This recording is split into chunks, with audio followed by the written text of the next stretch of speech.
Hello friends, good morning.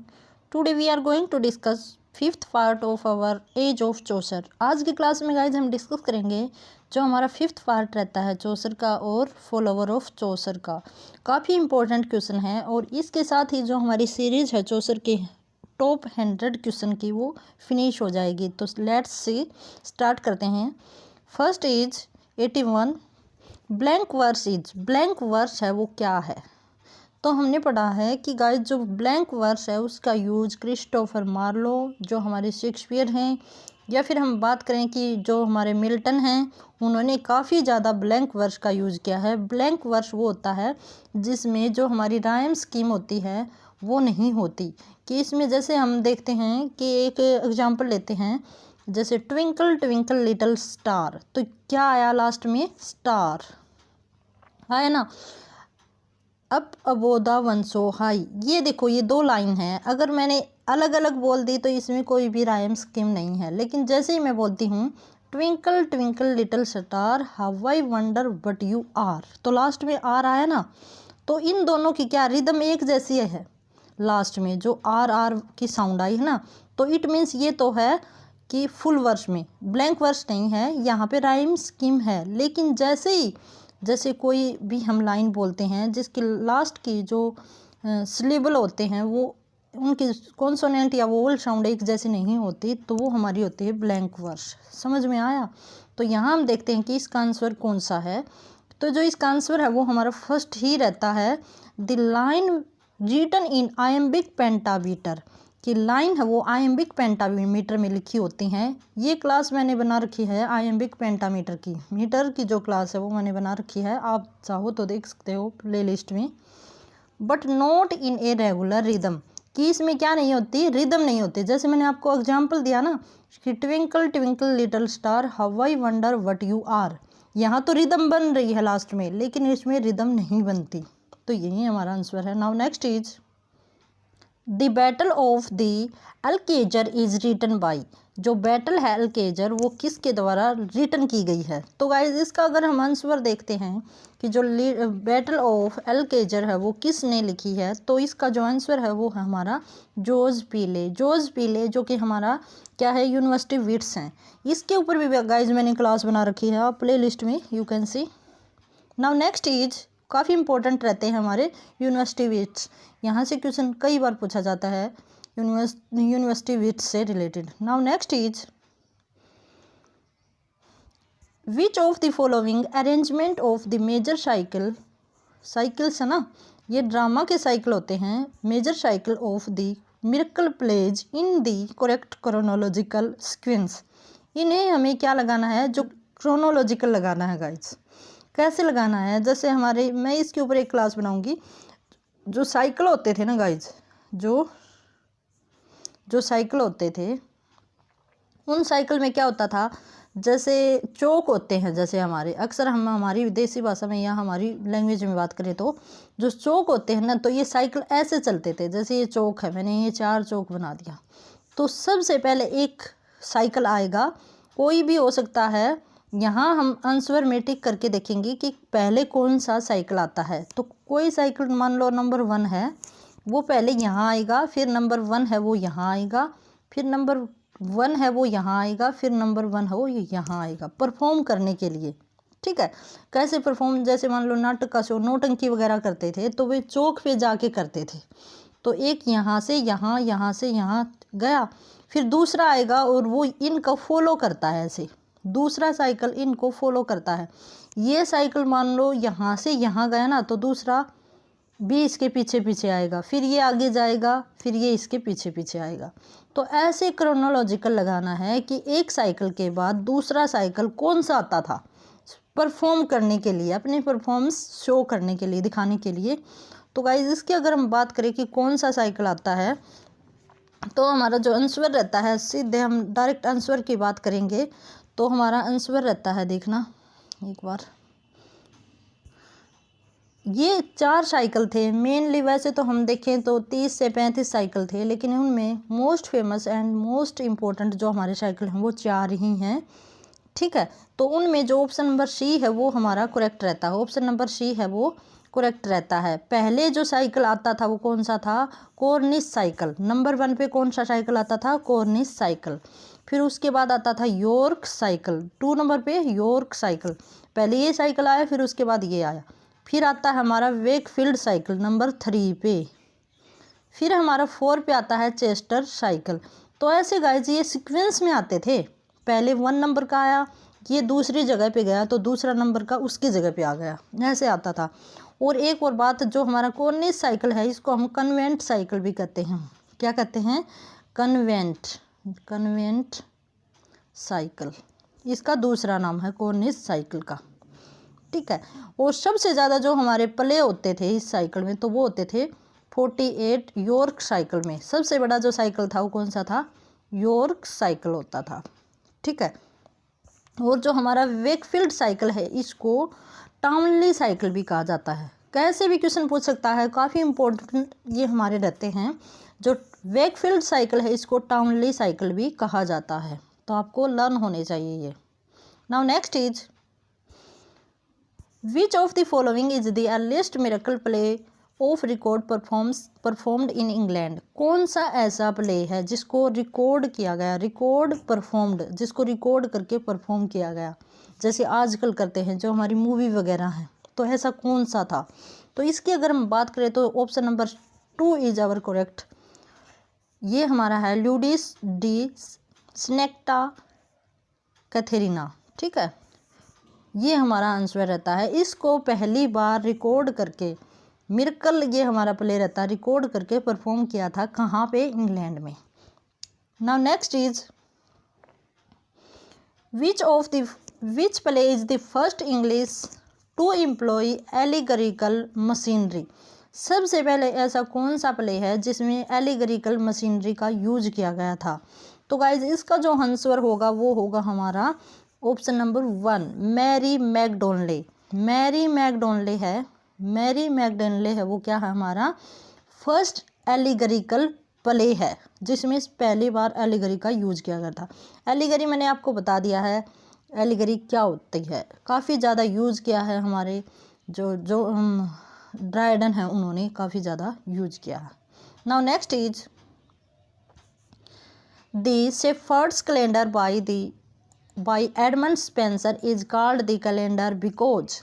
जो हमारा shepherd calendar है उसको कैलेंडर क्यों कहा गया, तो इसके रीज़न है गाइज, क्योंकि जो हमारा शेफर्ड कैलेंडर था उसमें 12 पार्ट को में उसको डिवाइड किया गया था, जो प्रत्येक जो एवरी मंथ को डिनोट करता है, इसलिए इसको कैलेंडर बोला गया है। तो इसका जो करेक्ट आंसर होगा वो क्या होगा, option number 1 there was 1 for each month of the year, कि इसमें एक एक पार्ट था जो प्रत्येक महीने के लिए रखा गया था, कि जैसे जनवरी के लिए फर्स्ट पार्ट है, फेब के लिए सेकंड पार्ट, इसी तरह जो 12 जो मंथ होते हैं उनके लिए अलग अलग पार्ट में ये पोएम है वो लिखी गई थी। किसके द्वारा लिखी गई है, एडमंड स्पेंसर के द्वारा। Now next is what is the journal theme of shepherd calendar. Shepherd calendar है उसकी जर्नल थीम है वो क्या है। तो गाइज हमें पता है शेफर्ड कैलेंडर की जो जनरल थीम है वो है हमारी the unrequited love of Colin Clout for Rosalind. लेकिन इसमें जो बात की गई है वो क्या है, कोलिन क्लॉट का लव था वो रोजालैंड के लिए था, उसको क्या किया गया था, इसमें शो किया गया था। Now next is Virgil Aeneid is a fairly accurate translation paraphrase in ottava rima. ये हमारा जैसे आइम्बिक पेंटामीटर है, राइम रॉयल है, उसी तरह ये क्या है हमारा ओटावा राइवा, ये ओटावा ये नहीं आएगा, ठीक है। Of the Latin codex who wrote the poem. इस पोइम को किसने लिखा, Virgil Aeneid is a fairly accurate translation. ये हमारी क्या है, एक ट्रांसलेट की गई है, जो किस में की गई है, ओटावा राइमा में ये ट्रांसलेट की गई है। तो ये हमारी ट्रांसलेट की है वो है हमारे एडमंड स्पेंसर। एडमंड स्पेंसर ने ओटावा राइमा स्कीम में वर्जिल गनेट को ट्रांसलेट किया है। ओटावा राइमा क्या होता है, वैसे हम बात करें तो ये गाइज 8 लाइन का स्टेंजा होता है। जो हमारे स्पेंसर हैं उन्होंने 8 लाइन स्टेंजा में अपनी पोइम्स लिखी हैं। आपको पता होना चाहिए इसकी राइम स्कीम और ओटामा राइमा क्या होता है इसके बारे में। नाउ नेक्स्ट इज प्रोथालिमियन इज, ये क्या है? तो मैं आपको बता दूं कि ये भी एक एडमंड स्पेंसर के द्वारा लिखी गई एक पोएम है। और ये क्या है, ये किसके लिए लिखी गई है? तो बेसिकली ये लिखी गई है option number 1, spousal song in honour of the marriage. Marriage के बारे में इन्होंने, जब इनकी शादी हुई थी तब इन्होंने इस पोएम को लिखा था, ठीक है, अपनी ही सम्मान में इस पोएम को लिखा था। Now next is what was the name of Edmund Spenser father? Edmund Spenser के फादर का नाम क्या है? तो एडमंड स्पेंसर के फादर का नाम है वो है जॉन स्पेंसर। क्या नाम है? John Spencer. किसी तरह भी बायोग्राफी से भी क्वेश्चन पूछ सकता है examiner. Now next is Edmund Spenser Epithalamion is, ये जो इनकी एपिथालमियन थी ये क्या थी? तो गाइज इसकी अगर हम बात करें तो ये ऑप्शन नंबर सी है, A nuptial hymn modeled upon the Italian form influenced by the Italian and provincial canzone। ये क्या थी गाइज? एक गीत है। क्या है? एक गीत है जो हिम होता है, कोई छोटा सा गीत, ठीक है, और ये अपनी ही बिलोड के लिए इन्होंने इसको लिखा था, ठीक है। और किस में है ये? इटालियन और प्रोविंशियल कैंजोन है, इससे इन्फ्लुएंस की गई है, ठीक है guys. Now next is I am endued with such qualities that if I were turned out the realm in my petticoat, I were able to live in any place in Christian। Who made this statement? किसने इस statement को लिखा है? तो guys statement से भी काफ़ी question पूछ लिए जाते हैं, काफ़ी टाइम स्टेटमेंट से भी क्वेश्चन है वो पूछ लिए जाते हैं। तो ये जो बेसिकली जो स्टेटमेंट है वो एलिजाबेथ की है, क्वीन एलिजाबेथ ने इसको स्टेटमेंट को दिया है, ठीक है। Now next is who was apostrophised by Shakespeare in as you like it, ठीक है। एज यू लाइक इट में जो शेक्सपियर हैं इनको किसने अपोस्ट्रोफिस्ड किया है, ठीक है। तो ये हमारा जो आंसर होगा इसको जो वो होगा क्रिस्टोफर मार्लो। जो हमारे विलियम शेक्सपियर हैं और क्रिस्टोफर मार्लो हैं वो उनका जो टाइम पीरियड है वो इक्वल सा ही रहता है, बल्कि हम बात करें तो क्रिस्टोफर मार्लो है उनकी डेथ पहले होती है विलियम शेक्सपियर से भी। वैसे इनका जो जन्म रहता है वो 60-64 में दोनों का रहता है। Now next is what is the period of queen Elizabethan rain? Queen Elizabethan rain का पीरियड क्या था? तो 1558 टू 1603 तक इनका पीरियड रहता है। Now next is humanism is a term. Humanism है वो क्या है? बेसिकली ये टर्म है रेनेसा की, तो इसको डिफाइन करके बताओ कि ये क्या है।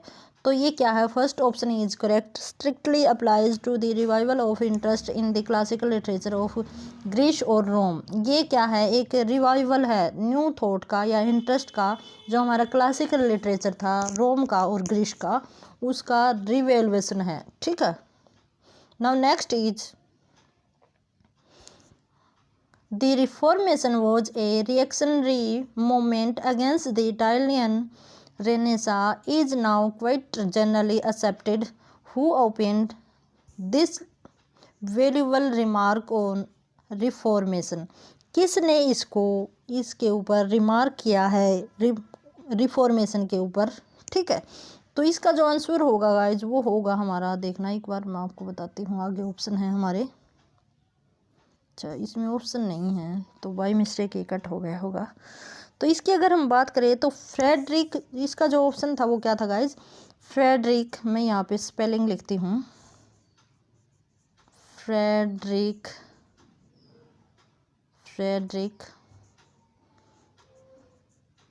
नीटजे, ये सी है, ठीक है। क्या है? ये सी है। तो ये इनका पूरा नाम है, ये आई है और ये ई है, ठीक है। फ्रेडरिक नीटजे ने इस स्टेटमेंट को दी है जो किसके ऊपर है? रिफॉर्मेशन के ऊपर है, ठीक है।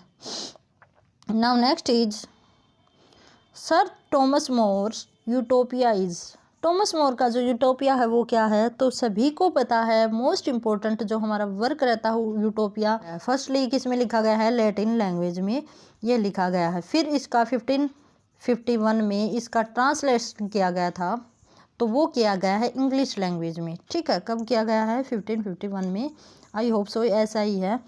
ठीक है, तो इसका ट्रांसलेशन किया गया है थॉमस मोर के द्वारा। तो ये किसके बारे में है, तो ये है हमारा option number B, a political essay romance describing the imaginary and Commonwealth.